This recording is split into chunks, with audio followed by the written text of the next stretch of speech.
Hi friends, నమస్తే అండి. ఎలా ఉన్నారు? బాగున్నారా? నేనైతే బాగున్నానండి.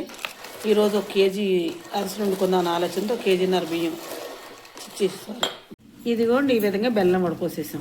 అసలే కావాల్సినంత పిండి అండి. 1 కేజీ బెల్లానికి చక్కగా పిండి మెత్తగా పట్టించుకొచ్చి నిన్న పొద్దున కూడా నానబెడితే నిన్న పొద్దున రాత్రి ఈ పూట నానేది చక్కగా శుభ్రంగా 5-6 వంపులు ఎంపేసుకొని చక్కగా ఈ విధంగా పిండి పట్టించేసుకొని చక్కగా అద్దామండి ఆరకుండా. ఇదిగోండి పిండి, ఇదిగోండి అరిసెలు కలుపుతాను నువ్వులు, వాటిని కలపడానికి మజ్జిగ. ఇదిగోండి పాక వచ్చిన తర్వాత వరిపిండి పోసేసామండి. చక్క మెత్తగా ఈ విధంగా గుండలు లేకుండా తిప్పుకోకపోతే పప్పలు పాడైపోతుంది. ఉండలు లేకుండా తిప్పుకోవాలండి. అది ఇప్పుడు పాకం నూనె పెట్టేసుకొని పప్పులు వండుకుందాం. ఇదిగోండి చక్కగా ఆయిల్ పెట్టేసానండి పొయ్యి మీద. ఇదిగోండి ఈ విధంగా చేసుకోవాలి అరిసెలు. ఇట్లా చేసుకొని బాండీలు వేసుకోవాలి ఇలా. ఇదిగోండి చక్కగా ఈ విధంగా నువ్వు అరిసెలు చేసేసుకున్నాను. నేను చేసే విధానం చెప్పే విధానం లైక్ ఇచ్చండి, ప్లీజ్ సబ్స్క్రైబ్.